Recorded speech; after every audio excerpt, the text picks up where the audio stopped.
Hello and welcome to this week's edition of the Weekly Takeaway, what you need to know from the news. And I am recording on location in Huntsville, Texas, getting ready for an event for the Mighty Oaks Foundation. But wanted to come to you with some of the big news stories of the week, and the biggest probably news story of the week, the one that's in your face, is the impeachment trial. We talked about this last week, and I won't spend a lot of time here, but just know it's going to be okay. Everything's going to be fine. We're going to be okay. Everybody needs to take a big, deep breath. It's going to be all right. So we'll get through this. The trial started in earnest this week, and it doesn't matter whether you're left, right, center, somewhere else. You have an opinion on what's happening. Everyone has an opinion on what's happening. It's going to be fine. There are other news stories, a lot of other things going on. One of the big things that happened this week on Martin Luther King Day, earlier this week, there was not only the Martin Luther King celebrations and rallies and all of the things that happened there, and we're thankful to remember what that represents and understand what that represents. But in addition to that, on the East Coast of the United States in Richmond, Virginia, there was a giant rally that took place, and depending on who you are and what you believe, there were somewhere, we're told, between 20 and 110,000 people that gathered in Richmond, Virginia for one purpose, and that was to stand up for the Second Amendment, the right of the citizens of this country to keep and bear arms. The legislature in the state of Virginia, again, if you're following this story, you understand this. They're putting forth legislation to tremendously restrict the ability of its citizens, those who live in Virginia, to hold firearms, keep firearms, use firearms, and a lot of other stuff they're talking about.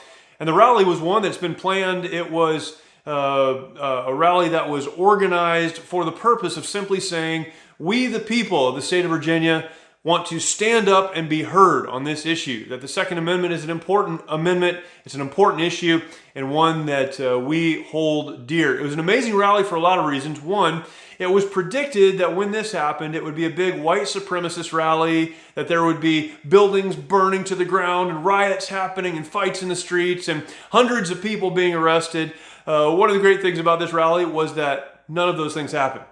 The demographic of the people who were there, those who were rallying, who were marching and demonstrating, it was as diverse as our nation is diverse. The right to bear arms, the Second Amendment rights that we talk about, are not rights that are restricted to a particular political party or a gender or religious background or anything else. This is a right that extends to everyone. It's a very important right, of course. And this rally reflected that. Men, women, children of all races and backgrounds and creeds came together to say this is important for us. That was one thing. I believe that in the entire day, or throughout the entire day, there was one arrest. One. No rallies, no buildings burning down, no cars flipped over, nothing crazy. There was a peaceful protest, the way it should be done. And that was amazing. If you watch the video footage of this afterwards, this is kind of the other part of this that to me is just amazing. The folks, when they got done standing up for their right, they pulled out black trash bags and started cleaning up after themselves. This was a demonstration, not only of people who care about the Second Amendment, it was that, but really more than that, it was a demonstration to all of us of how this process should go. To see men and women, again, of all colors and backgrounds, carrying weapons, many of them, peacefully protesting, peacefully demonstrating for their constitutional rights. Doing it in a way that says we care about this, but we want it to be done right. We want it to be handled right. They demonstrated for the rest of us how this should be done. What a great learning moment, a teachable moment, if you will, for our country. That's a great takeaway from what happened in Richmond, Virginia. A lot of other things happened this week. We know, and man, the tragic incident in Honolulu, Hawaii. 2 police officers were killed there. I wrote their names down. I wanted to make sure we talked them, spoke them. Tiffany Enriquez and Kalike Kalama, 2 police officers in Honolulu, were killed doing their job. When these things happen, we're reminded, and this is the big takeaway for me. I read the stories, and again, if you have the opportunity, go back and watch the press conference with the police chief talking about these 2 police officers. She was talking about them and talking about how they were part of her family, and that really she saw them grow up in the police department. She started crying as she was expressing just a heartfelt grief for what had happened.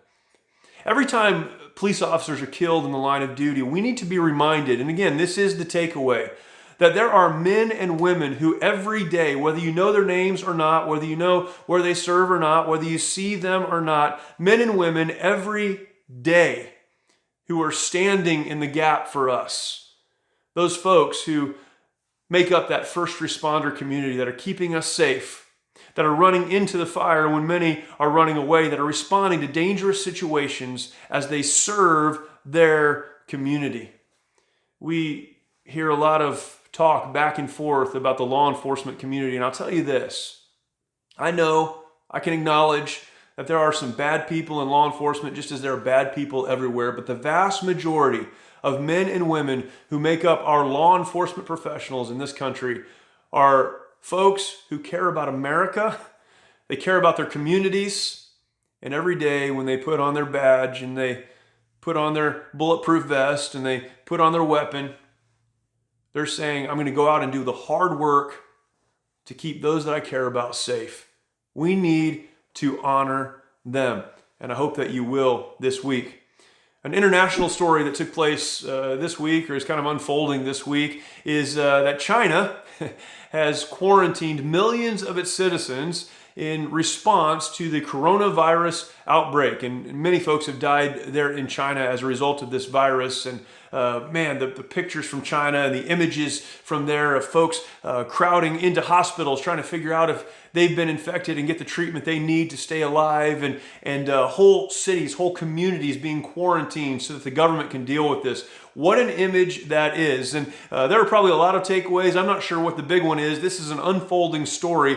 But in response to what's happening in China, our government now is beginning to process those who are coming from China into our country, trying to determine if they have the virus, if they're safe, if they should be quarantined, and if they should be brought back into our country. It's moments like this that I'm reminded of how small our really big world actually is. We look at the world and we talk about nearly 7 billion folks, but we have to understand that what happens in one place impacts everyone around the world. We live in a global society. We love our country, but what happens elsewhere impacts us. And when we consider political stories and we consider all of the things that come out in the news, we need to keep this in mind. We live now in a world where something that happens on the other side of the world will impact how we live today. Let's not forget that truth. The last story I'll bring to you today, and this is one that I hope is encouraging and inspiring to you.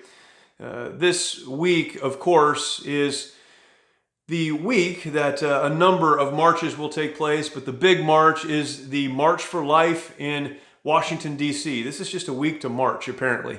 And a lot of things are being said around Roe versus Wade as we remember the many years of Roe v. Wade and the impact that that's had on our country in the tragedy of abortion over the years in the United States. This is the first year, however, when the D.C. March will take place, actually tomorrow as I'm recording this, that a sitting president of the United States has said that he will speak, and I believe that he will. President Trump is the first president in American history to stand with and speak during the March for Life. He's made a lot of strong statements over the last week about abortion and the scourge that abortion is and really what it looks like. He said this: it's important for us to defend the dignity of every person. To defend the dignity of every person. There's a big takeaway here, several I would imagine. But one of the big takeaways for me is this: that as the president states this, and your opinion on the president is not super relevant to this conversation, you could say, well, he did this or he did that or whatever. It doesn't matter. The statement that he made is absolutely true. We must, as a nation, stand up even for the unborn, those who cannot defend themselves, those who are, we would say perhaps in biblical terms, the least of these, those who have yet to begin their life outside of the womb. We need to stand up for those boys and girls who will be born, because if we as a nation will not stand up for those who cannot stand up for themselves, if we will not defend those who cannot defend themselves, then we have no moral authority to make decisions to defend or stand up for others. We need to defend the rights and the sanctity of every life. I'm thankful that our president has made a decision to publicly declare that it's important to stand up for the rights of the unborn, but then even beyond that, to stand with those who are marching in a demonstration of just how important this cause really is. And it's an important cause. And we need to stand with and stand for anyone that stands against the murder of the unborn. And I know for some that may seem like strong language, and that's not a political statement. Every time we have these conversations, people say, well, that's politics. It's not politics. This is not about left. It's not about right. It's not about black or white or some other race or a religious denomination. It's not about any of those things. It's about the fact that we as a country have the opportunity to defend those who cannot defend themselves. And we need to step up and do that work. And I'm thankful that our president is, in many regards, helping us to see that. And he's not leading the way. A lot of people have been fighting this fight for a long time, but he's getting into it. And we're thankful for that. A lot of stuff going on in our world. And man, every time you see one of these stories, you have to step back and go, what's my takeaway? What do I learn from this? What can I do in my life in response to what's happening? And I hope that you have some ideas now as you go through this next week, and some other stories will pop up. The impeachment will continue on, and it's still going to be okay. We're going to get to the other side of it. I don't know how it's going to turn out, but it's going to be fine. It's going to be all right. There are those men and women who are out on the street defending us every day. Let's honor them every opportunity that we get. Let's understand that we have the opportunity as Americans to stand up for our freedoms, for our rights. And when we do that, we need to do it, but we need to do it in the right way, as was demonstrated to us by those who marched in Richmond, Virginia this last week. Let's not forget that we live in a global society. We love America and we believe in the sovereignty of America, of course. But what happens in one part of the world impacts every other part of the world. Let us never forget. And finally, let us always remember that the most noble thing we can do as Americans, probably the most American thing we can do, is stand up and defend those who cannot defend themselves. And these are your weekly takeaways, the news that you need to know. And I hope that's a help to you. We'll do this again next week. Go ahead, if you have not yet, subscribe, like, share, and we'll get back to you next week. Thank you. Hope you have a good weekend.